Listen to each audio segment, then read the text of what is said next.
Trustee Shri આસર સાહેબ, મહાવિદ્યાલયના Acharya Shri doctor Rupalben માંકડ, અધ્યાપકગણ, આમંત્રિત સૌ અતિથિઓ અને તમામ તાલીમાર્થી મિત્રોનું હું હૃદયપૂર્વક સ્વાગત કરું છું. આ અવસરે મા ભગવતીને યાદ કરું તો યાદેવી સર્વભૂતેષુ શક્તિરૂપેણ સંસ્થિતા નમસ્તસ્યે નમસ્તસ્યે નમસ્તસ્યે નમો નમઃ. યાદેવી સર્વભૂતેષુ વાણીરૂપેણ સંસ્થિતા નમસ્તસ્યે નમસ્તસ્યે નમસ્તસ્યે નમો નમઃ. તો આજે આપણે આ રૂડા અવસરની શરૂઆત સર્વધર્મ પ્રાર્થનાથી કરીશું.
એક દીવો માણસાઈનો જ્યારે પ્રગટે અંતર મનમાં ત્યારે દૂર થાય અંધકાર ભેદભાવનો. ડોકાકાની આ તપોભૂમિમાં જ્ઞાન વિદ્યાની સાથે સંસ્કાર, સ્નેહ જેવી સંપત્તિનું પણ સિંચન કરવામાં આવે છે અને આપણા હૃદયમાં આવી સંપત્તિરૂપી આત્મવિશ્વાસ, માણસાઈના દીવા સદા પ્રજ્વલિત રાખવાની ભાવના સાથે દીપ પ્રાગટ્ય માટે હું અતિથિશ્રી માનનીય આસર સાહેબ અને આચાર્યશ્રીને વિનંતી કરું કે તેઓ દીપ પ્રાગટ્ય માટે બને.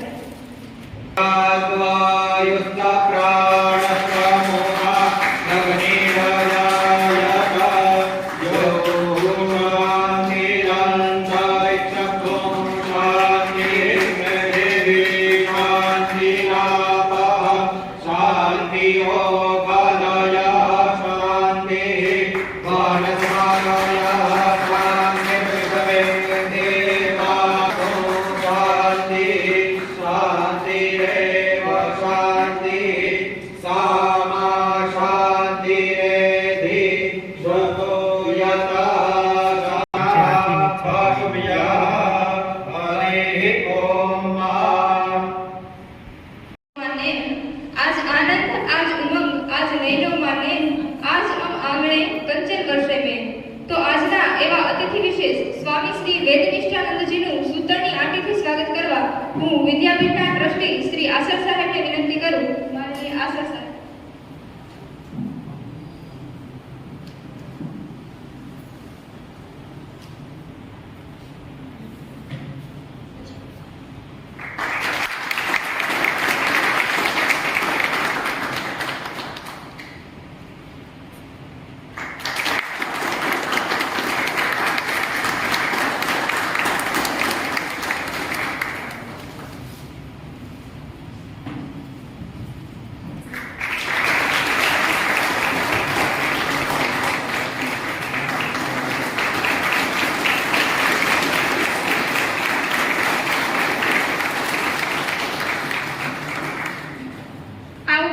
મૂલ્યલક્ષી શિક્ષણ વિષયની ઘણા બધા પુસ્તકો આપણને પ્રાપ્ત થાય છે.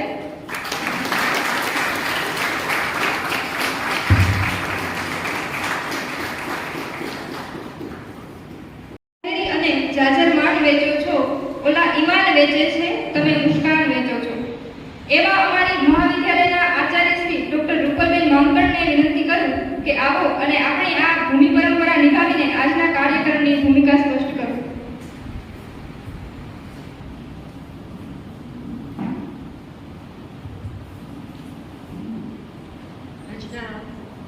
षष्ठी पूर्ति कार्यक्रम अंतर्गत 7મા વ્યાખ્યાનના વડકામાં આપણી વચ્ચે રાજકોટ રામકૃષ્ણ આશ્રમમાંથી પધારેલા સ્વામી શ્રી વેદનિષ્ઠાનંદજી વંદન કરું છું. આપણી સંસ્થાના વડીલ ટ્રસ્ટી શ્રી આશા સાહેબ,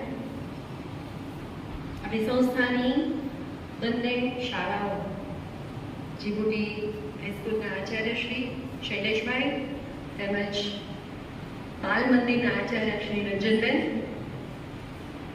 સ્વામીજીની સાથે આવેલા અને આમ તો મૂળ કામ કરી રહેલા એવા સૌ મિત્રો અને સ્ટાફ પરિવાર અને મારા વાલા પ્રશિક્ષણાર્થી મિત્રો, સૌને જય શિક્ષણ. આ અમારી એક પરંપરા છે. અમે અમારું ગૌરવ કરીએ છીએ અને માટે અમે જય શિક્ષક કહીએ છીએ. સ્વામીજી ગુજરાતી બહુ સરસ સમજે છે એટલે હું ગુજરાતીમાં વાત કરું છું. અને જ્યાં આશર સાહેબ જેવા હિન્દીના વિદ્વાન બેઠા હોય ત્યાં સૂરજને અરીસું તો કેમ બતાવાય, એટલે હિન્દીમાં ન બોલાય, ક્યાંક પકડાઈ જાય. પણ આપણી વચ્ચે આજે ખૂબ આનંદની વાત છે કે એક વિદ્વાન ખરેખર અધ્યાત્મના ક્ષેત્રમાં, અધ્યાત્મ અને જીવન જુદા નથી, અધ્યાત્મના ક્ષેત્રમાં જેઓ શાળા કોલેજોમાં જઈને કામ કરી રહ્યા છે એવા વક્તા તો ન કહેવાય, પણ જે આચરણમાં મૂકીને જે બધા સાથે સંવાદ કરે છે એવા સ્વામીશ્રી આજે આપણને પ્રાપ્ત થયા છે. એનો સંસ્થા પરિવારને ખૂબ ખૂબ આનંદ છે. મારે કાર્યક્રમની થોડી ભૂમિકા બાંધવાની થાય છે. અમારી સંસ્થા દરબાર ગોપાલદાસ શિક્ષણ મહાવિદ્યાલય એ શ્રી વિદ્યા મંડળ ટ્રસ્ટ હેઠળ કાર્યરત છે. છેલ્લા 60 વર્ષથી એ કાર્યરત છે. આપણે હમણાં દીપ પ્રાગટ્ય કર્યું એ જે છબી છે એ ડોલરભાઈ માંકડ, જે પરિચિત છો સૌરાષ્ટ્ર યુનિવર્સિટી રાજકોટમાં જે સ્થિત છે, એ સૌરાષ્ટ્ર યુનિવર્સિટીના ફાઉન્ડર વાઇસ ચાન્સેલર એ રહી ચૂક્યા છે. અને સૌરાષ્ટ્ર યુનિવર્સિટીની પહેલા આ સંસ્થાની સ્થાપના થઈ છે 1953. એટલે આ સંસ્થા છે એ 70 વર્ષની થઈ છે. હમણાં જ 5 વર્ષમાં એક હેરિટેજનું સ્થાન પ્રાપ્ત કરશે. અને અમારી બીએડ કોલેજ શિક્ષણ મહાવિદ્યાલય એ 60 વર્ષ પૂરા કરવા જઈ રહ્યું છે. એના અંતર્ગત અમે કેટલાક કાર્યક્રમો વિચાર્યા. એ કાર્યક્રમો એવા હોય કે શૈક્ષણિક હોય તો વિદ્યાર્થીઓ જેટલું તૈયાર થઈને જાય છે એ માથું લઈને જાય. એટલે આપણે જુદા જુદા વિષયના પ્રચંડોના વ્યાખ્યાનો બસ ગોઠવવા એવો નિર્ણય કર્યો. સાથે એક પ્રદર્શન કરવું સુંદર મજાનું કે જેમાંથી પણ શૈક્ષણિક વિચારો પ્રાપ્ત થાય છે. આજે આશાબેનના માર્ગદર્શન હેઠળ એ પણ કામ સરસ રીતે સંપન્ન થયું. અને સંસ્થાની ડોક્યુમેન્ટરી પણ અમે બનાવવા જઈ રહ્યા છીએ.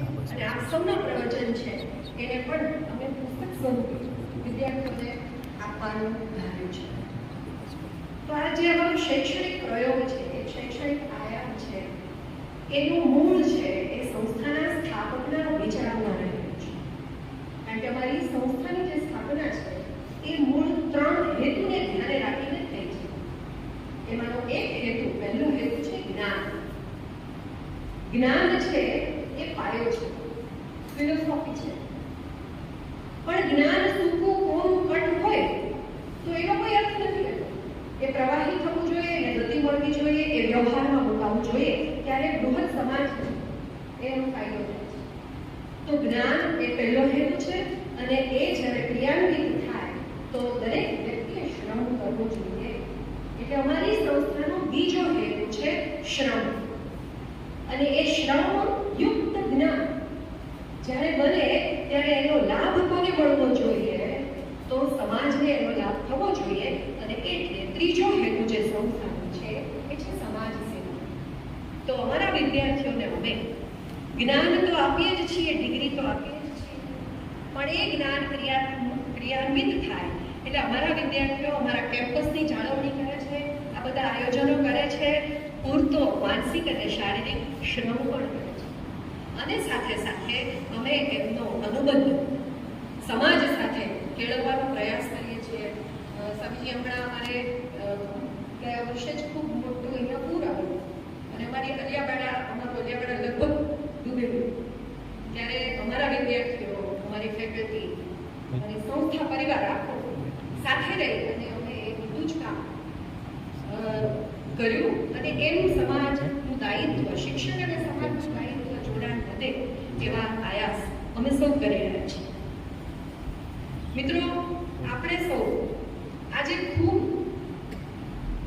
ભાગ્યશાળી છીએ કે આપણી વચ્ચે આપણને સ્વામીજી પ્રાપ્ત થયા છે. શા માટે?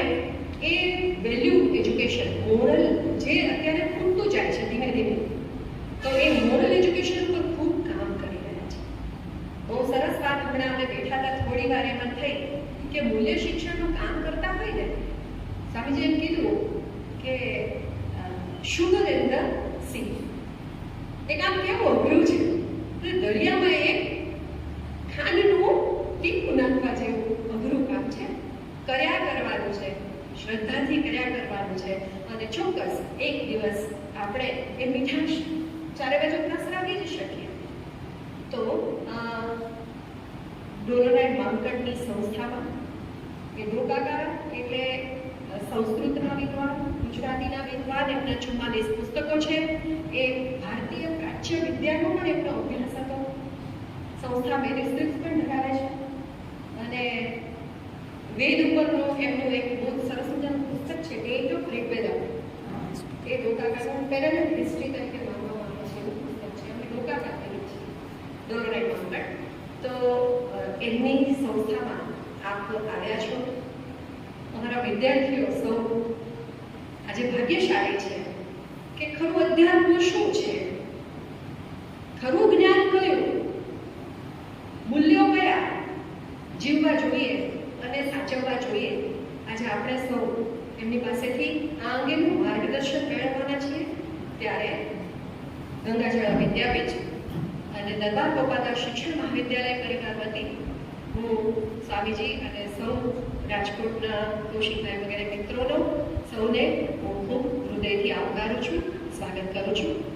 જય શ્રી કૃષ્ણ. હિન્દી ભાષામાં સાંભળેલા છે એવા આશર સાહેબને આપણે જ્યારે જોઈએ ત્યારે એવું ફીલ થાય કે અક્સર वो लोग खामोश होते हैं, अक्सर वो लोग खामोश होते हैं, लेकिन जो बड़े होते हैं वो बड़े ही होते हैं. તો આવા જ આપણા મહાવિદ્યાલયના ટ્રસ્ટી અને વડીલ શ્રી આશર સાહેબને વિનંતી કરું કે પરિચય અને પ્રાસંગિક ઉદ્બોધન કરે.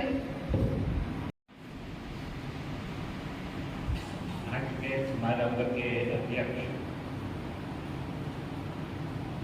संत शिरोमणि हमारे बीच हैं. उनकी आज्ञा से मैं 2 बातें आपके सामने रखना चाहूँगा. मुझे भक्त कवि सूरदास याद आते हैं. सूरदास का एक सुंदर वाक्य है कि सूरदास प्रभु कामधेनु तनि शेरी कौन दोहरावे. कामधेनु को छोड़ करके बकरी का दूध कौन पिएगा. आज जब हमारे बीच स्वामी जी हैं, उनकी बातें हमें सुननी है, तो मैं कौन होता हूँ कुछ उपदेश देने के लिए या बोलने वाले. इसलिए केवल 2 मिनट में मैं अपनी बात पूर्ण करूँगा. सबसे पहली बात तो ये है कि काफी जानकारी डॉक्टर रूपकदेव ने आपको दे दी है. मैं केवल यही कहना चाहता हूँ कि इस संस्था की नींव आदरणीय डोलर भाई रणधीरदास माखन के द्वारा हुई करीब 1903 में. आज 2023 का साल चल रहा है. करीब 70 वर्षों से जो दीप डोलर काका ने जगाया है उसको हम प्रज्वलित रखकर चल रहे हैं.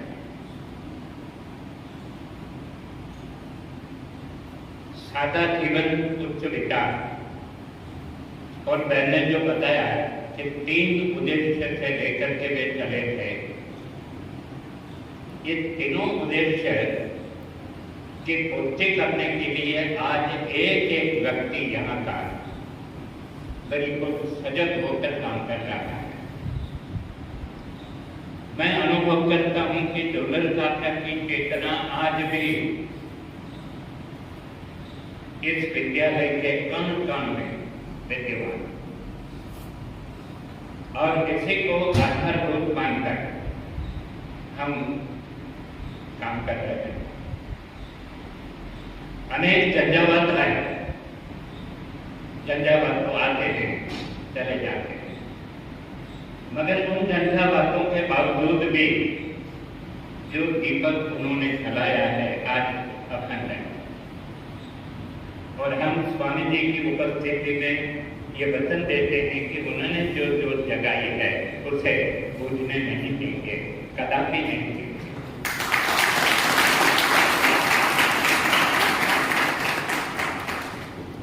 स्वामी जी घुमक्कर है और ज्ञानार्जन का सबसे बड़ा साधन घुमक्कर है। मैंने जो परिचय दिया और मेरे हाथ में उनका जो बायोडेटा आया है उससे मुझे सबसे पहला विचार यही आया कि घुमक्कड़ी ज्ञान का सबसे बड़ा साधन है। और ऐसे घुमक्कर विद्वान धर्म को जानने वाले, मैं तो ये कहता हूं कि जीवन जीने की कला जानने वाले, हम उनसे जीवन जीने की कला सीखें। जीवन को हम सब जीते। वेदों में कहा गया है कि हम पशु के रूप में जन्म लेते हैं और संस्कार हमको मनुष्य बनाते हैं। तो ये संस्कार का सिंचन हम 70 साल से कर रहे हैं और जो संस्कार का सिंचन कर रहे हैं उसमें भी कुछ वृद्धि हो, इसलिए ऐसे महापुरुषों को हम निमंत्रित करते हैं, उनके बताए हुए मार्ग पर चलते हैं और अपने आप को धन्य समझते हैं। ऐसी धन्यता का अनुभव आज मैं कर रहा हूँ। मैं स्वामी जी से विनती करता हूँ कि आप अपना अनुभव का ज्ञान, अध्यात्म का ज्ञान हमें देकर हमें पुरुषार्थ करें।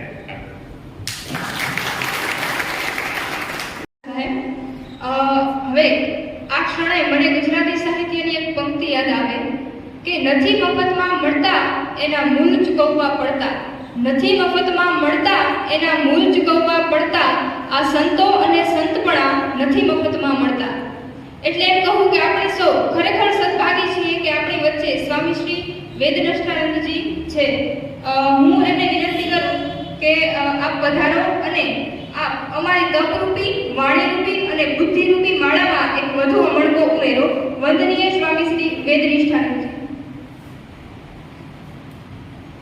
सर्वधर्मस्थापकस्त्वं सर्वधर्मस्वरूपकः आचार्याणां महाचार्यो रामकृष्णाय ते नमः।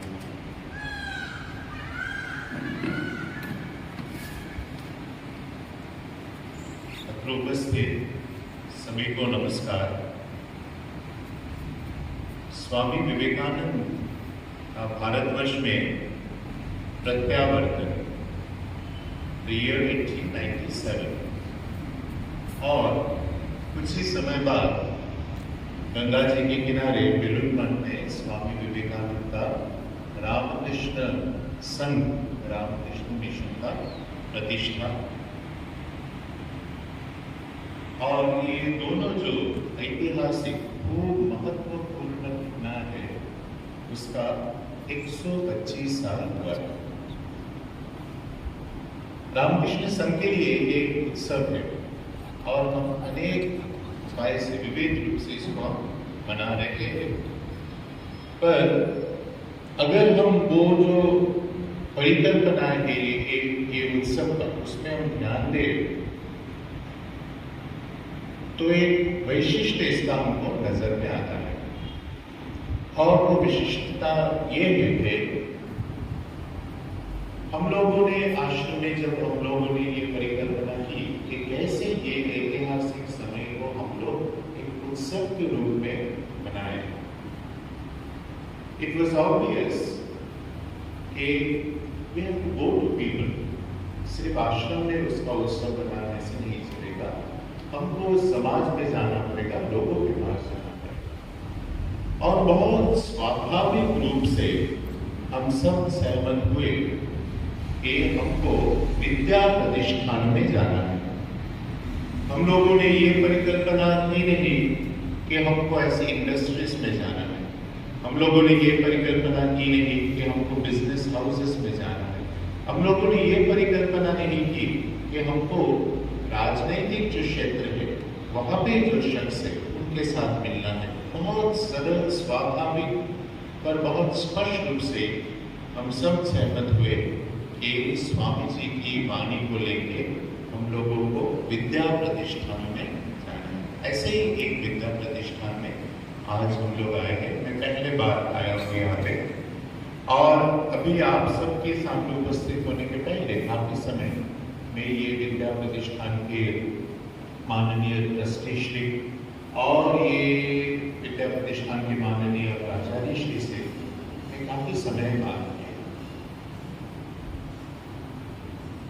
हम लोग जब बहुत सारे विद्या प्रतिष्ठान में जाते हैं तब हम लोगों को कभी कभी एक चैलेंज महसूस होता है। जैसे यहाँ पे प्रिंसिपल श्री ने कहा कि कभी कभी लगता है हम जो प्रयत्न कर रहे हैं स्वामी जी की वाणी लेके सबके पास जाने के लिए, मानो एक चैलेंज सामने, कुछ बाधाएं सामने। It's really like the sugar in the सी। मानो सागर में कुछ शक्कर डालने से फिर जब हम उसको चखते हैं तो वो शक्कर का जो मीठा स्वाद है वो हमको मालूम नहीं पड़ता। लगता है कि हमने तो शक्कर डाला, पर कहाँ गई वो शक्कर? वो सागर तो जैसे नमकीन था वैसे ही नमकीन। पर यहाँ पे आके मैंने जब बात की और उन्होंने मुझे कुछ ऐसे अपने अनुभव बताए, यहाँ के कुछ शिक्षा प्रक्रियाओं के बारे में उन्होंने कहा, तो मेरा मन में एक विश्वास, एक आश्वास, एक शांति, एक आनंद का मैंने अनुभव किया कि ऐसा नहीं है कि सिर्फ रामकृष्ण संघ से ही स्वामी विवेकानंद की वाणी का प्रचार प्रसार हुआ। स्वामी जी का नाम उल्लेख करके या नाम उल्लेख करके भी स्वामी जी जो सनातन धर्म के जो सारभूत सत्ता के प्रतिनिधि थे उसका प्रचार प्रसार हो रहा है। और ये विद्या प्रतिष्ठान में खूब स्पष्ट रूप से मैंने वो अनुभव किया।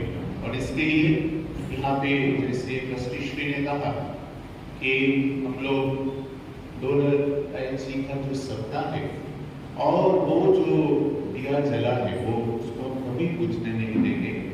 और मुझे संपूर्ण विश्वास है कि ये विद्या प्रतिष्ठान अभी 60 साल बाद और भी आगे बढ़ता रहेगा और ये शिक्षा की ये जो जोत है ये चलता ही रहेगा। समाज में अभी भी शिक्षक के प्रति खूब श्रद्धा है। मैं जब स्कूल में जाता हूँ, विशेष करके प्राइमरी स्कूल और सेकेंडरी स्कूल में मैंने देखा है कि शिक्षक या शिक्षिका जो कहते हैं अभी भी विद्यार्थी को मन लगा के श्रद्धा के साथ, विश्वास के साथ वो मानते हैं। हमारे आश्रम में एक डिवोटी काफी बुजुर्ग थे और वो भी दादा बन गए और वो अपने जो वो पोता है उनको लेके होमवर्क करने के लिए कभी कभी बैठते हैं। तो वो एक दिन बोल रहे थे कि महाराज हम लोगों ने जो सीखा वो शायद सब पुराना हो गया। क्यों? तो बोले आज मेरे पोता को लेके मैं होमवर्क करने के लिए बैठा और उसको अंग्रेजी में कुछ शब्द दिया है और वाक्य बनाने के लिए बोले मेक सेंटेंसेस, और मैंने एक सेंटेंस बनाया और मेरा पोता ने कहा कि ये तो ठीक नहीं, ये गलत है। मैंने कहा वो भाई ने पोता को पूछा गलत क्यों है, और वो पोता ने बोला नहीं मेरे टीचर जी तो ऐसे नहीं बोले थे, मेरे टीचर जी ऐसे बोले थे। तो वो दादा ने कहा और मैंने जो कहा वो भी ठीक है। तो वो पोता कुछ देर तक सोचा, फिर बोले ठीक है कल टीचर जी को वो कॉपी दिखाऊंगा और अगर टीचर जी ने वो टिक दिया तो ही ठीक होगा, नहीं तो वो ठीक नहीं है। अभी भी समाज में शिक्षक के प्रति ये जो एक सरल स्वाभाविक श्रद्धा है स्टिल देयर और दैट इज योर स्ट्रेंथ, वो आप लोगों की शक्ति है। Values are not taught, values are taught. एक कहानी है, मुझे संपूर्ण रूप से निश्चित रूप से मुझे मालूम नहीं है कि ये कहानी सचमुच महात्मा गांधी जी के जीवन में घटा था, मैंने एक कहानी में सुनी है कि बालक मोहनदास वो अपने घर में था पोरबंदर में, और एक दिन ऐसे बाहर अंधेरा है, थोड़ा तूफान भी है, और उसको घर के बाहर जाना है कुछ काम करने के लिए। तो बार बार वो दरवाजा ऐसा खोल रहा है और बाहर देख रहे हैं, बाहर काफी अंधेरा है। तो फिर डर से, मानो कुछ डर से वो फिर से अंदर आके बैठ, ऐसे कई बार किया। उनकी माता जी वो एक कोने में बैठ के रोटी बना रही थी रसोई में। तो उन्होंने पूछा कि बेटा क्या हुआ? तो बोले कि मुझे बाहर जाना है। बोला क्या? मुझे नहीं, बाहर काफी अंधेरा है, मुझे डर लग रहा है। तो माता जी ने पुस्तक नहीं निकाला, माता जी ने ऐसे मायके के प्रवचन भी नहीं दिया, माता जी ने ऐसे विशेष करके कोई उपदेशात्मक कोई आचरण भी नहीं किया। ऐसे ही सरल रूप से, स्वाभाविक रूप से, स्वच्छंद रूप से रोटी बनाते बनाते वो बोली, अरे डर लग रहा है तो क्या बात है, राम जी का नाम लेते लेते जाओ। एंड दैट लिटिल बॉय, वो जो बालक था, he caught out, उसने मानो एक मूल्य लक्षित शिक्षा को जीवन में अपनाया। क्या कि अभी भी मुझे अगर डर लगे तो वो डर से जय पाने का, भय से जय पाने का एक उपाय है, और वो है भगवान का नाम, राम जी का नाम। और उनका जीवन ये प्रमाण करता है कि जब कोई उनके सीने में गोली चलाए, तब जब मृत्यु भय सामने आया, तब भी वो एक वीर के रूप से उनके मुंह से निकला है, दिस इज और ये आप लोग दे सकते हैं। अभी जो शिक्षा पद्धति, न्यू एजुकेशन पॉलिसी आ रही है, और आपको शायद उसके बारे में जानकारी भी होगी। और न्यू एजुकेशन पॉलिसी जो है, वो न्यू एजुकेशन पॉलिसी धीरे धीरे धीरे धीरे हम लोगों का सनातन धर्म की जो शिक्षा प्रक्रिया है उसके तरफ जा रहा है। काफी समय पहले ब्रिटिशों ने जब हमारे देश में उनकी शिक्षा की पद्धति को आरंभ किया, वो हमारे लिए अनुकूल नहीं रहा। उदाहरण स्वरूप पाश्चात्य की जो शिक्षा पद्धति है, वो जिसको सिखाया जाता है, वो जो विद्यार्थी है, उनको अपूर्ण मानते हैं। The student does not know, the student is incomplete, the student is imperfect, और बाहर से उनको शिक्षा देके, ट्रेनिंग देके धीरे धीरे हम उनका जो व्यक्तित्व है उसको तैयार करेंगे। पर्सनालिटी डेवलपमेंट क्या है? पर्सनालिटी डेवलपमेंट है आउटसाइड इन। वो व्यक्ति वो अपूर्ण है, उनको धीरे धीरे शिक्षा देके उनको हम तैयार करेंगे। तो शिक्षा एक ऐसी वस्तु है, एक ऐसा प्रोसेस है जो एक विद्यार्थी के भीतर बाहर से दिया जाता है। पर हमारी जो शिक्षा पद्धति है भारतवर्ष का, वो इसका विपरीत है। वो क्या कहते हैं? कहते हैं कि मनुष्य दर एक मनुष्य मां दिव्यता प्रसुप्त रूपे रहीच, सभी में वो शक्ति वो प्रसुप्त रूप से है। और सो इन आवर ट्रेडिशन, हमारी संस्कृति में, education is not outside in, education is inside out. और जब हम ये जो एक पाश्चात्य शिक्षा पद्धति और ये जो प्राच्य की शिक्षा पद्धति, आध्यात्मिक शिक्षा पद्धति, ये दोनों जब एक साथ मिलते हैं, तब भी अभी के समय पे हम लोगों को एक द्वंद, एक द्विधा का एक अनुभव होता है। क्या करना है हमको मालूम है, पर ऐसे करना है, क्यों करना है वो भी हमको मालूम है। We know what is to be done, we know why it is to be done, but we really do not know how it is to be done. ये कैसे करना है वो हमको अपना स्पष्ट रूप से मालूम है। प्रिंसिपल्स श्री मुझे वो पूछ रही थी कि आप आए हैं तो हमको कुछ ऐसे आइडियाज दीजिए, हम कैसे इसको हमारे विद्या प्रतिष्ठान में दैनंदिन जो कार्य परंपरा है उसमें ला सकते। और मेरा उत्तर था, इट इज डिफिकल्ट, ये कठिन है पर ये असंभव नहीं है। ये कठिन है पर ये असंभव नहीं है। तो किस तरीके से हम इसको कर सकते हैं? एक है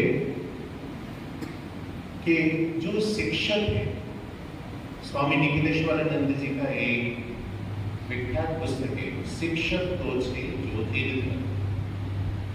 एक शिक्षक को पहले अपने भीतर वो आत्मविश्वास को जगाना पड़ेगा। मानो शुगर इन द सी हो, पर वो हम करते रहेंगे drop by drop and ocean is made, a seed can make a forest. ये जो मूल्यलक्षी जो शिक्षा है, समाज उसके लिए तैयार नहीं है, इसीलिए शायद मैं उसका प्रचार ऐसा नहीं करूं।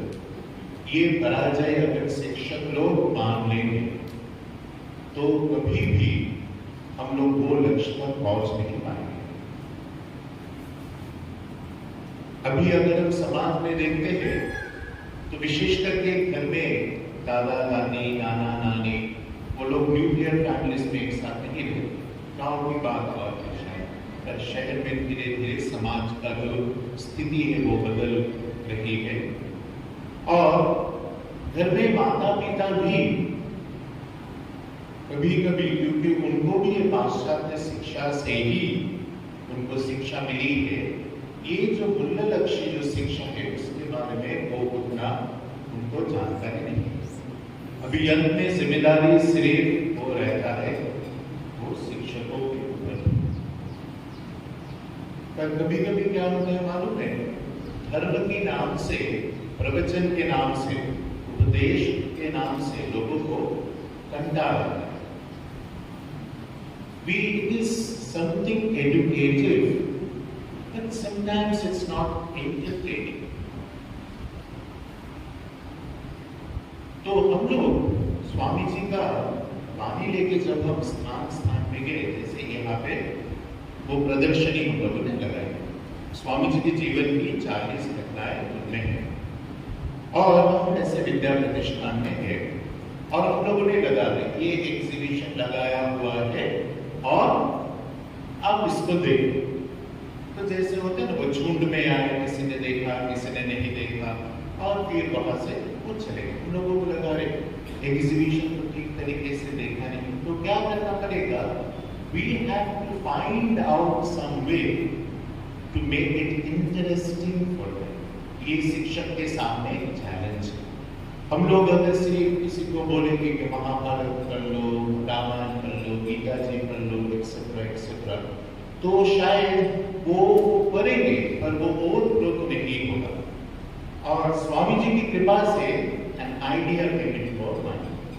हम लोगों ने कहा कि हम ये एग्जीबिशन के ऊपर एक क्विज करेंगे। और क्या करते थे, मानो 1000 स्टूडेंट्स का एक स्कूल में वहां पे एग्जीबिशन ऐसे लगाते थे और उनको बोलेंगे कि 500 इस तरफ बैठना, 500 इस तरफ बैठना, हम लोग क्विज करेंगे। मैं एक स्कूल में गया और फिर मैं सुन रहा हूँ एक विद्यार्थी दूसरे विद्यार्थी से वो बोल रहा है, अरे समय कम है और 40 पैनल है, एक काम कर, तू 1 से 20 तक देख ले और मैं 21 से 40 तक देख लूंगा। फिर जो प्रश्न पूछेंगे 1 से 20 के अंदर जो प्रश्न है वो तू देना और 21 से 40 का जो है वो हम दे देंगे। Immediately when you make it interesting, उनके सामने जब एक गोल एक लक्ष्य आप लोग रखते हैं, सिर्फ क्लासरूम का नहीं, उनके जीवन के साथ ये जब जुड़ता है अपने आप में ही वो दैट इज अ चैलेंज, पर वो हम कर सकते हैं। और फिर कुछ अलग ऑब्जर्वेशंस वो क्विज का मैं कहना चाहता हूँ। फिर मानो सब बैठे और हम लोगों ने प्रश्न पूछे। मैंने कई बार देखा है सामने एक विद्यार्थी को बैठा है और वो चंचल है, इस तरफ देख रहा है, उस तरफ देख रहा है।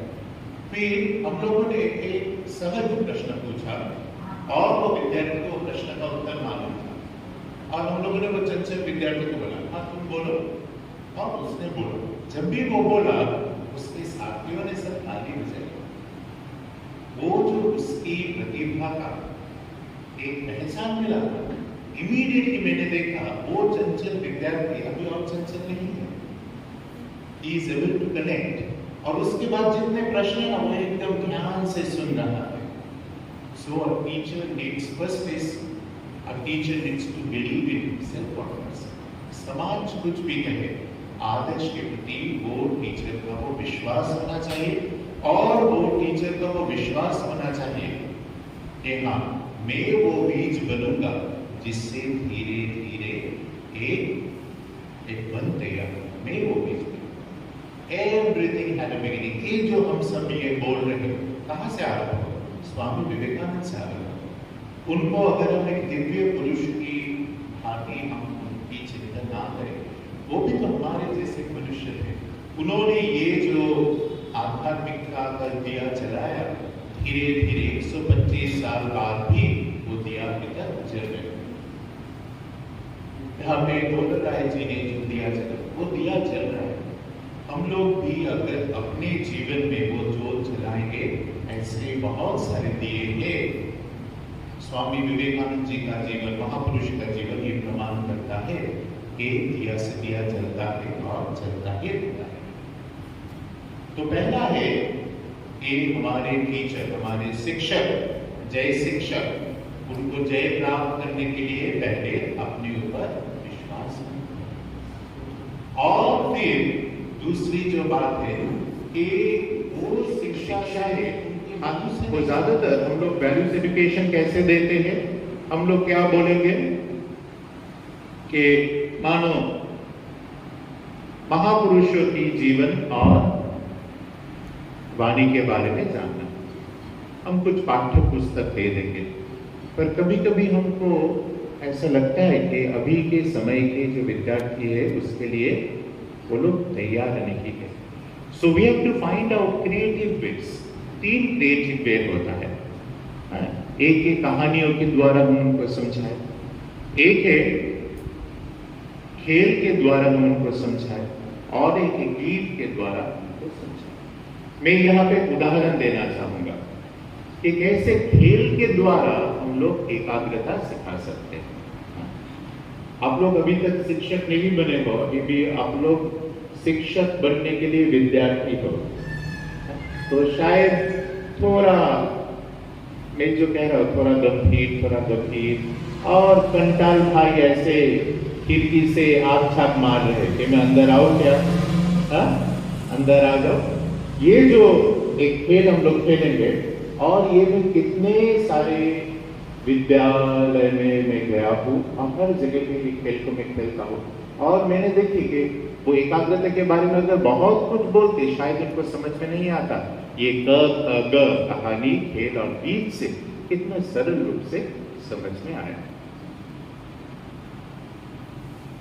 खेल है, अभी सब खेलेंगे, अभी सब मेरे तरफ देखिए। और वो खेल में अभी करवा देंगे। ये एकाग्रता की खेल है, और जैसे हम खेल खेलते जाएंगे हम देखेंगे स्वामी विवेकानंद की अमर वाणी, उठो जागो ने ध्येय प्राप्ति सुधि मंडिया रहो, ये खेल में छुपा है। और जब हम खेल खेलते हैं ना, तब मैंने क्लास 5, 6, 7 के बच्चों को भी ये समझाया।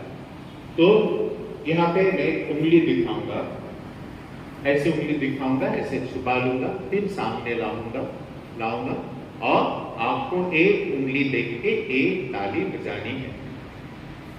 ठीक है, समझ में आया? हिंदी सभी को समझ में आया? तो यहां से एक इंस्ट्रक्शन दिया गया कि महाराज ऐसी उंगली पीछे छुपा हुआ है, अचानक दिखाई देगा, दिखाएंगे और एक उंगली देख के एक साथ ताली बजाना है। अभी तक मुझे एक साथ ताली बजा आया ना? तो हम लोग कल्पना करें कि भारत माता फिर से जगा दी, अब वो जगेगी और समाज फिर से वो फिर से वो श्रेष्ठ बनेगा। और यहाँ पे हम 100 है और हम एक साथ एक उंगली देके एक ताली नहीं बजा पा रहे।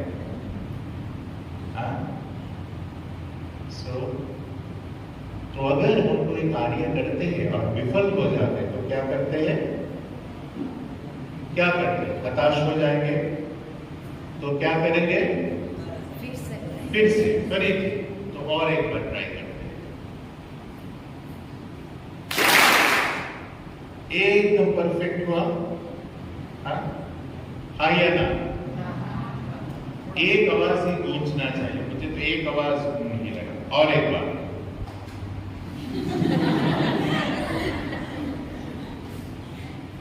राम जी के जन्म के पहले रामायण लिखा गया था, मालूम है?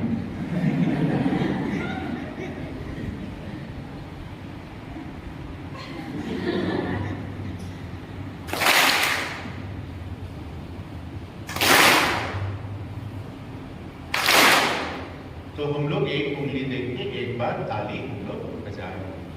पर इसमें अगर हम ऑब्जर्व करें कि जब भी मैंने एक लक्ष्य को सामने रखा कि भाई यहाँ से एक उंगली दिखाऊंगा, आपको ताली बजाना है, तभी आपका जो बॉडी लैंग्वेज था ना, बहुत इमीडिएटली चेंज हो गया।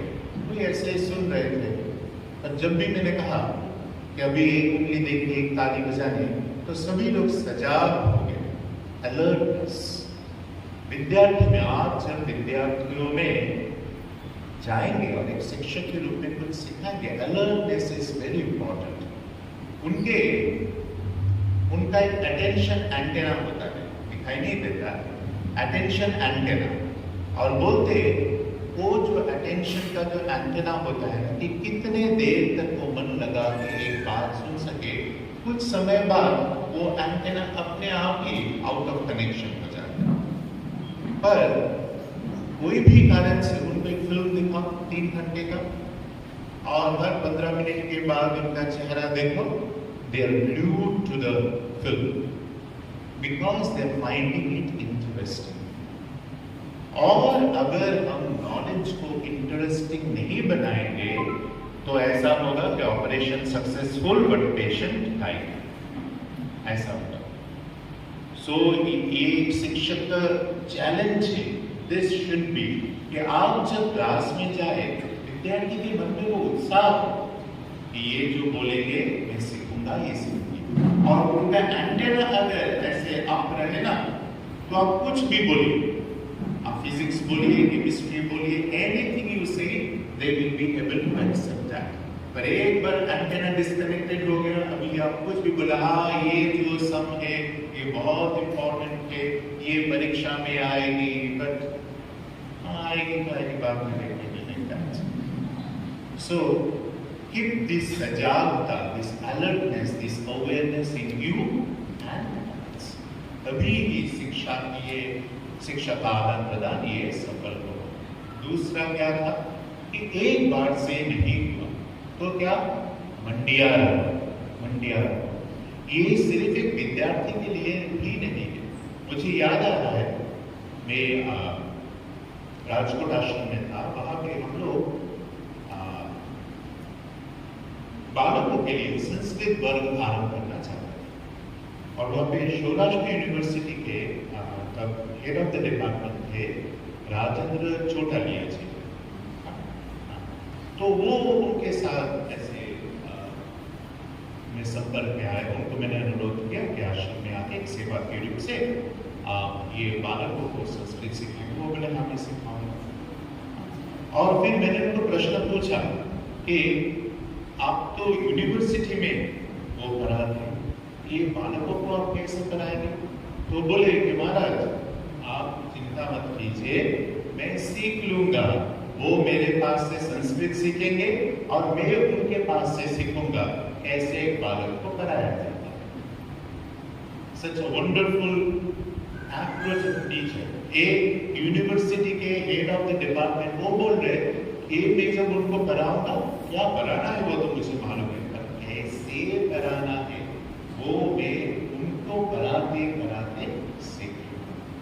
और एक हम लोगों ने देखा कि जब हम एकाग्रता लाते हैं, जब हम सजाग हो जाते हैं, एक वो सामने रखते हैं और मन को हम एकाग्र करते हैं, तभी कुछ सेकंड पहले हम लोग एक उंगली देख के एक बार ताली नहीं बजा पा रहे थे और अभी ये बहुत सहज एक वस्तु हो गई।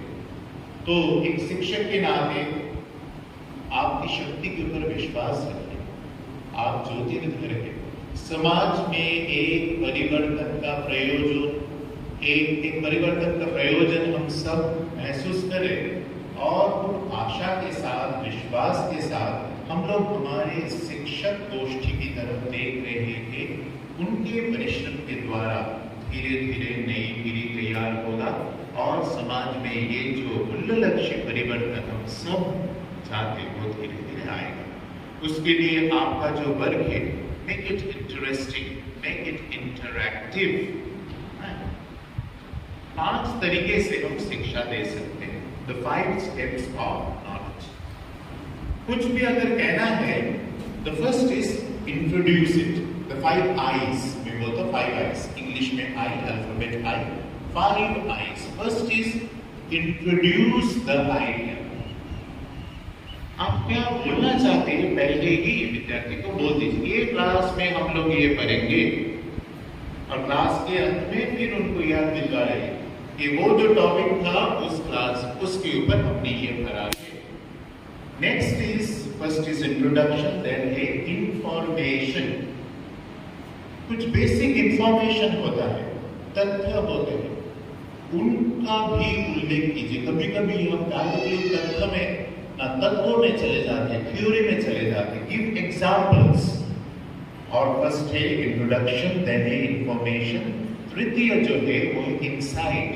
शिक्षा में एक अंतर्दृष्टि होती है, वो अंतर्दृष्टि का जिसको बोलते हैं ना बोध, एक बोध होना, एंड इनसाइट एक अंतर्दृष्टि, वो धीरे धीरे अपने पठन पाठन में लाइए।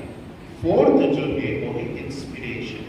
कि पुस्तक में जो मैं पढ़ रहा हूँ मुझे ऐसा एक उसमें से प्रेरणा मिले कि वो सिर्फ प्रश्न उत्तर में नहीं रह जाए, परीक्षा लक्ष्य ना हो, वो जीवन लक्ष्य की प्रेरणा उससे मिले। और फिफ्थ जो है वो है इम्प्लीमेंटेशन। जो शिक्षा हम लोग भूल जाते हैं तो वो तो जीवन में हम आचरण में नहीं ला पाते। आइंस्टाइन बोलते हैं, when what we have read in the schools and colleges and universities have all been forgotten। जो हमने स्कूल, कॉलेज, यूनिवर्सिटी में पढ़ा था, जब वो हम सब भूल जाते ना, फिर भी जो हमारे पास रह जाता है, that is education। It is just like the food that we have taken। जो भोजन हमने लिया है उसका एक अंश ही, सार अंश वो पचन पाचन के द्वारा हमारी वो हमारे शरीर को पुष्टि देते हैं। So whatever you teach, whatever you read. वर्तमान समय में एक प्रथा है, कुछ भी डिस्कस करेंगे, फिर मीटिंग्स होते जब बाहर जाएंगे तब एक प्रश्न पूछेंगे, what is the take-away message. बहुत कुछ हम लोगों ने कहा, बहुत कुछ सुना, बहुत बात हुई, पर अंत में लेके क्या जाएंगे। हर पठन पाठन में ये जो सार वस्तु है ये करके आना चाहिए। तो कैसे हम लोग गीत के द्वारा भी या कहानी के द्वारा भी हम ये विद्या को और भी इसको रसमय बना सकते हैं। अदरवाइज एक शिक्षक जो वर्ग में खड़ा है और उसके विद्यार्थी को सुनना नहीं चाहते तो वो एक गलत शिक्षक। मैं अंत करूंगा एक छोटा सा एक पोएम आपके सामने पढ़ेंगे। और ये फिर से मैं उदाहरण देना चाहता हूँ कि कैसे हम अनेक सहज सरल उपाय से हम लोग हमारा जो पाठ्य पुस्तक है उसको जीवन के साथ जोड़ सकते हैं। मैं रामकृष्ण आश्रम राजकोट में जब वैल्यू सेलिब्रेशन की एक्टिविटी में कर रहा था तो कॉलेज के स्टूडेंट्स आएंगे, उनको स्वामी जी के बारे में बोलेंगे, it's easy. High secondary schools के स्टूडेंट आएंगे, ये भी इजी है, पर कुछ समय बाद एक चिल्ड्रंस लाइब्रेरी तैयार हुई और वो लाइब्रेरी में prime minister could be students आए और उनको स्वामी जी की ये जो बात है, स्वामी जी की जो वाणी है वो गंभीर है, जीवन लक्ष्य है, वो ऐसे रूप कथाएं नहीं है, उसको सरल रूप से कहना काफी कठिन लगा। तो एक बार मैंने एक पोएम लिखा और वो पोएम के द्वारा मैंने वो जो छोटे छोटे बालक हैं उन लोगों को ये उठो जागो ने ध्येय प्राप्ति सुधी मंडियारा में जो परिश्रम, एकाग्रता, लक्ष्य की बात है वो मैंने उनको कही। तो ये भी एक उदाहरण में रखना चाहूंगा कि कैसे हम लोग सरल सहज उपाय से मूल्य लक्ष्य को हम विद्यार्थियों के पास लेके, मूल्य लक्ष्य को ना हम लोगों ने बहुत गंभीर और गंभीर बना दिया है। आध्यात्मिकता को हम लोगों ने बहुत पूर्ण, बहुत जटिल बना दिया है। पर आध्यात्मिकता तो हमारा स्वरूप। स्वामी जी संज्ञा देते कि डिफाइंस रिलीजन, वो बोलते हैं to do good and to be good is religion. शुभ बनो और शुभ करो, एक शुभ जीवन जियो और शुभ कार्य करो। Simple, to be good and to do good is religion. Swami ji बोलते अनसेल्फिशनेस इज गॉड। हम लोग भगवान को ढूंढ रहे, आप तो भगवान है। स्वामी जी बोलते अगर तुम निस्वार्थ हो तो वो ईश्वर की जो दैवी शक्ति है वो तुम्हारे जीवन से उसका प्रकाश हो। अनसेल्फिशनेस इज गॉड, ऐसे वो बोलते। अधिक समय नहीं लूंगा, मैं वो एक पढ़ता हूं और फिर आप लोगों के अगर कुछ प्रश्न होंगे तो उसका उत्तर मैं दे सकता हूं। प्रश्न है क्या?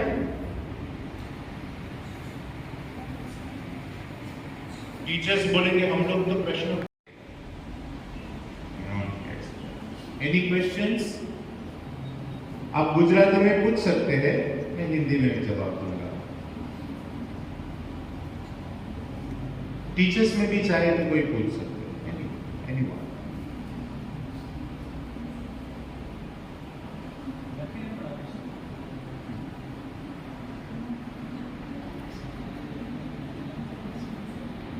अगर प्रश्न ना हो तो दो परिस्थिति हो सकती है। एक है कि हम लोग चिंतन नहीं करते, कोई एक विषय पे जो हमारे सामने रखा गया है हम लोग गंभीर रूप से उसका चिंतन नहीं करते, और एक सभी प्रश्न का उत्तर है अध्यात्म और शिक्षण एनो अनुबंध केवी रीते? This is a very interesting question कि अध्यात्म और शिक्षण ये दोनों का अनुबंध कैसे करें। स्वामी जी आध्यात्मिकता का जो डेफिनेशन संज्ञा देते हैं, religion is the manifestation of the divinity already in man. मनुष्य में जो दिव्यता प्रसुप्त है उसके प्रकाश को आध्यात्मिकता कहते हैं।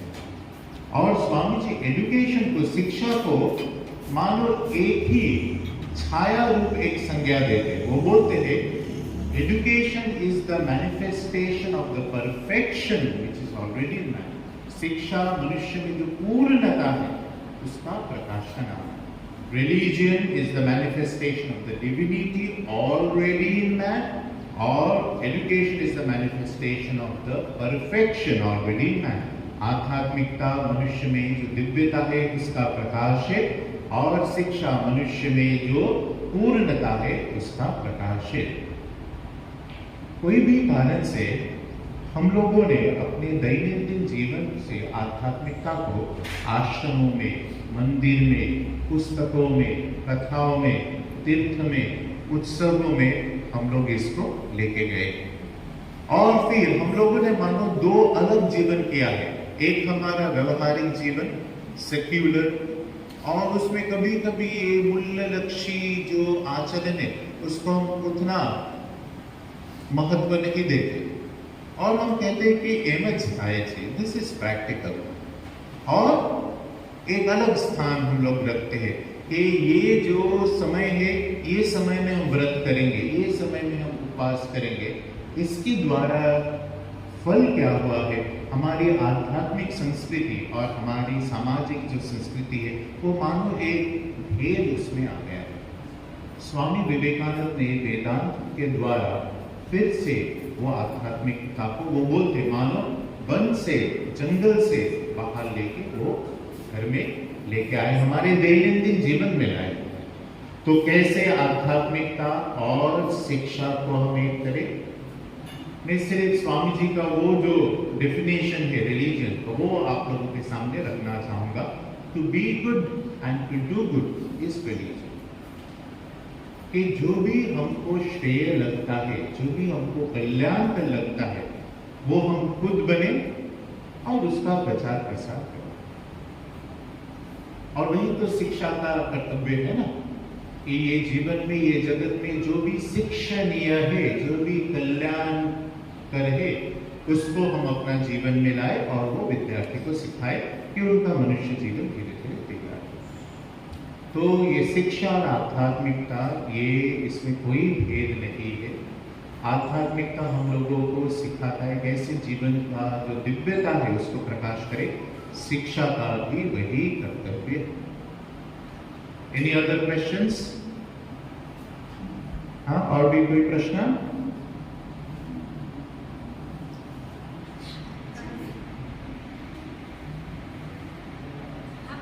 हाँ, सनातन को शिक्षा में सम्मिलित करने से शिक्षा में क्या परिवर्तन होगा? सनातन धर्म को अगर हम शिक्षा में सम्मिलित करेंगे तो शिक्षा एक पूर्णता प्राप्त होगी। विशेष करके स्वामी जी कहते कि भारतवासी का जो प्राण है वो है धर्म। हमको, और अभी के समाज में भी हम लोग देखते हैं धर्म का एक प्रभुत एक प्रभाव है। हमारे सनातन धर्म में अगर हम झांक के देखें तो वहां पे हम लोगों को जीवन लक्ष्य बहुत सारे ऐसे पहलू मिलेंगे जो हमारे जीवन में उसका बहुत महत्वपूर्ण है। शिक्षक अगर एक सन्यासी आश्रम में उसके बारे में उपदेश देंगे तो बहुतों को ऐसा लगता है या लग सकता है कि ये तो साधु सन्यासियों की एक है ना। अभी क्या है, अभी ये मूल्य लक्ष्य शिक्षा एक आइसिंग ऑन द केक बन गया है, समथिंग एक्स्ट्रा। करने से चलेगा, ये करने से भी चलेगा, इसकी तो परीक्षा नहीं होगी। हाँ, वो तो ऐसे एक्स्ट्रा करिकुलर एक्टिविटीज है। तो धीरे धीरे हमको क्या करना पड़ेगा, हमको एक ऑर्गेनिक केक तैयार करना पड़ेगा जहाँ पे हम लोगों का ये सनातन धर्म का जो मूल वस्तु है वो एकदम ओतप्रोत हो जाए।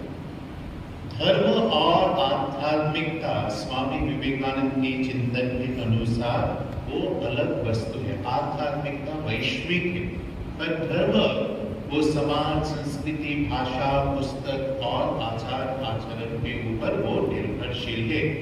अगर हम हमारे शिक्षा को वैश्विक करना चाहें, then we have to take out all these other factors.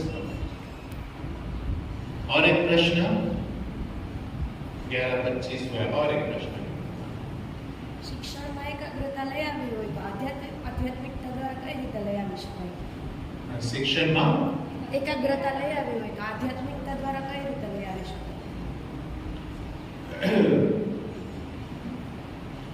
अगर सचमुच ये विषय में गंभीर रूप से प्रवेश करना चाहे तो हम लोग मिलकर ध्यान का अभ्यास करना पड़ेगा।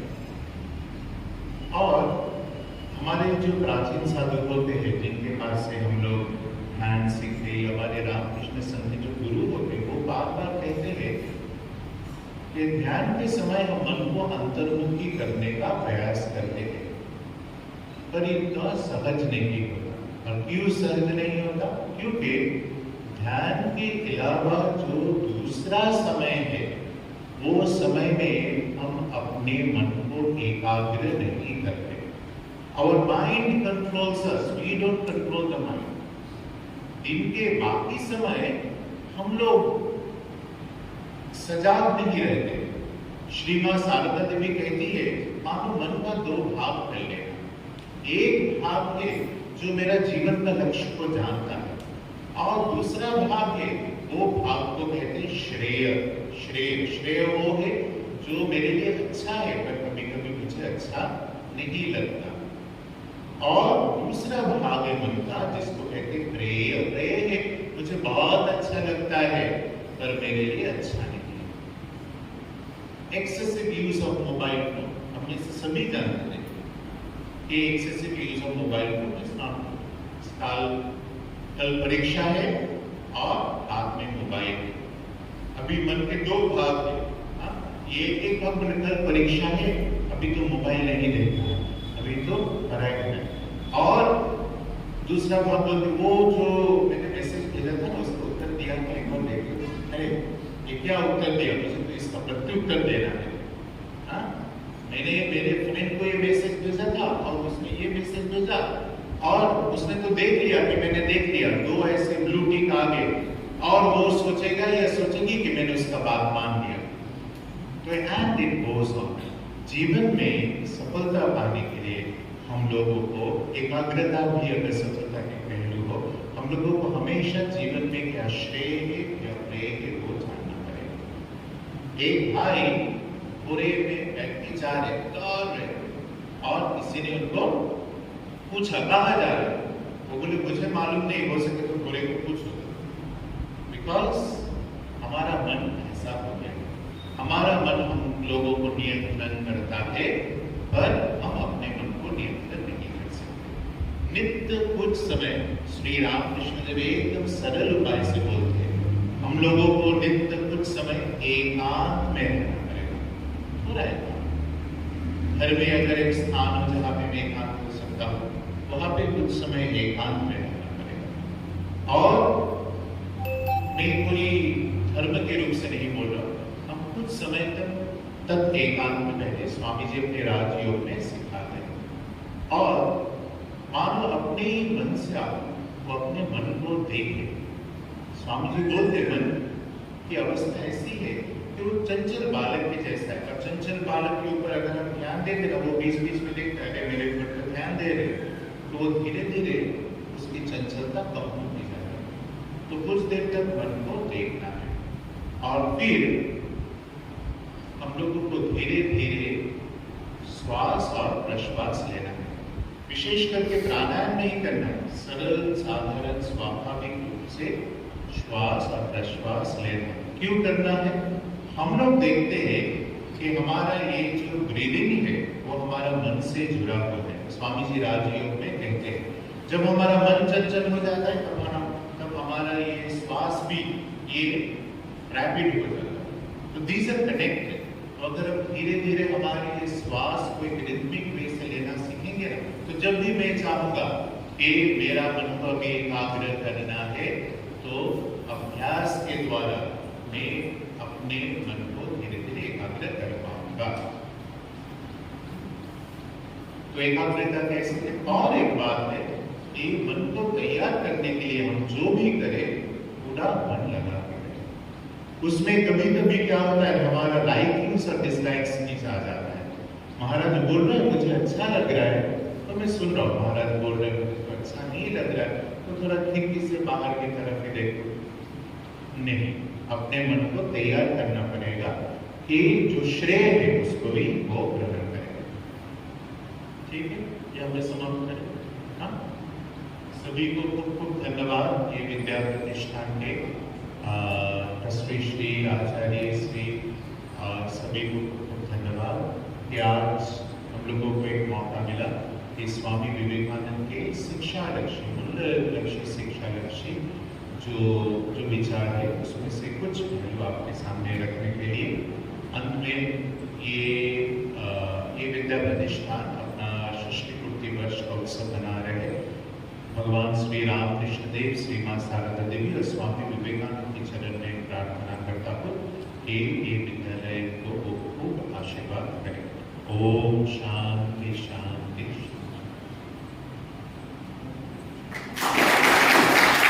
एक उदाहरण है दाखला कि कैसे ऐसे तो हमको बहुत सारे पोएम्स मिलते हैं हमारे बाल साहित्य में, और उसकी प्रेरणा से मैंने लिखा कि कैसे स्वामी जी का उठो जागो ने एकांत स्तुति मंडिया रहो, इसमें जो परिश्रम, एकाग्रता और लक्ष्य भेद की जो शिक्षा है कैसे विद्यार्थियों के पास लेके जा रहे हैं। एक पोएम,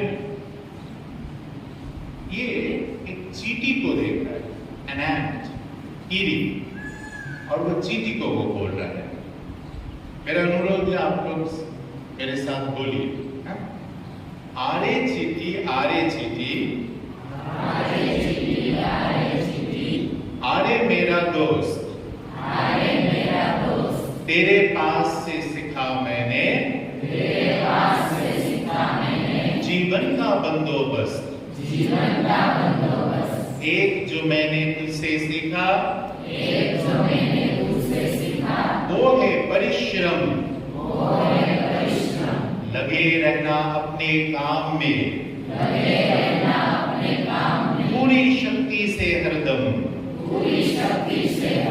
दूसरा जो मैंने तुझसे सीखा, वो है एकाग्रता, यहाँ वहाँ जो ध्यान दे, उसे मिलती नहीं सफलता। तीसरा जो मैंने तुझसे सीखा, वो है लक्ष्य भेद, हार ना छोड़ना हर हालत में, भूल के शरीर का खेल। आरे चीटी आरे मेरा यार, कितना कुछ सिखाया तूने, जो बना जीने का हथियार। ऐसे कभी कहानी का, कभी खेल का, कभी गीत का, इसके द्वारा अगर हम मूल्य लक्ष्य शिक्षा को इंटरेस्टिंग बनाए, इनोवेटिव बनाए और इंटरेक्टिव बनाए, तो हम देखेंगे बहुत आनंद और सहज रूप से धीरे धीरे ये हमारे आध्यात्मिक संस्कृति में जो खजाना छुपा है, वो हमारे समाज में धीरे धीरे हम लोगों को वो देखता हुआ मिलेगा। और एक दिन जरूर आएगा जब हम वो सागर के पानी को छल के देखेंगे और देखेंगे it's that the C, the water of the C is testing sweet. बहुत बहुत સ્વામીજીએ જે આધ્યાત્મની સરળ વિભાવના અને જ્યારે એકાગ્રતાની વાત કરી ત્યારે મને મારા શિક્ષકે કહેલી એક અંગ્રેજી સાહિત્યની પંક્તિ યાદ આવી, જે રોબર્ટ ફ્રોસ્ટ નામના કવિએ લખેલી કે the woods are lovely dark and deep, the woods are lovely dark and deep, but I have promises to keep and miles to go before I sleep. અને ખરેખર સ્વામીજી હૃદયથી તમારો આભાર કે તમે અમારામાં જે શિક્ષણની જે કંઈ પણ વિભાવના પડી હતી એમાં કશું નવું ઉમેર્યું અને જે ડ્રોપ ઓફ સુગરની વાત કરી એક બહુ જ ગમી કે દરિયાને અમે આ રીતે ક્યારેય જોયો જ નથી. ખરેખર ખૂબ ખૂબ આભાર. અને વધારે સમય ન લેતા આજની આભાર વિધિ માટે હું વાળા જતુબાને વિનંતી કરું કે તેઓ આવે. શ્રી વેદ વિદ્યાનંદજી तथा श्री विद्या मंडल ट्रस्टना ट्रस्टी श्री आसर साहेब, माननीय आचार्य श्री रुपलबेन माकड़, અહીં ઉપસ્થિત ચીપુટી હાઈસ્કૂલના આચાર્ય શ્રી શૈલેષભાઈ, બાલમંદિરના આચાર્ય એવા રંજનબેન, અધ્યાપકશ્રીઓ તથા સ્વામીજી સાથે અહીં પધારેલા મહેમાનો અને મારા વાલા તાલીમાર્થી ભાઈઓ તથા બહેનો, સૌને મારા જય शिक्षक। आपकी मौजूदगी ने माहौल बदल दिया है, आदर और भावनाओं का मेल कर दिया है। लेकर आए आप ज्ञान और खुशियों की बहार, तहे दिल से निकलेगा आपके लिए आभार, आपके लिए आभार। स्वामी जी आपनो कीमती समय काढ़ी अमने खरू आध्यात्म, एकाग्रता तथा श्री स्वामी विवेकानंद जी की बातों द्वारा शिक्षण तथा साचा शिक्षण ज्ञान आपी ते बदल हूँ संस्था परिवार वती आपनो हृदयपूर्वक आभार मानु छूं। અહીં ઉપસ્થિત તમામ વડીલો અને મહેમાનો જે આમંત્રણનો સ્વીકાર કરી તેમનો કિંમતી સમય કાઢી અહીં ઉપસ્થિત રહ્યા તે બદલ તેઓનો પણ હું હૃદયપૂર્વક આભાર માનું છું। લાઇટિંગની વ્યવસ્થા સંભાળનાર ખીમભાઈ તથા સુશોભન સમિતિ તથા આ કાર્યક્રમને સફળ બનાવવા માટે કાર્ય કરનાર સૌનો આ તકે હું આભાર વ્યક્ત કરું છું।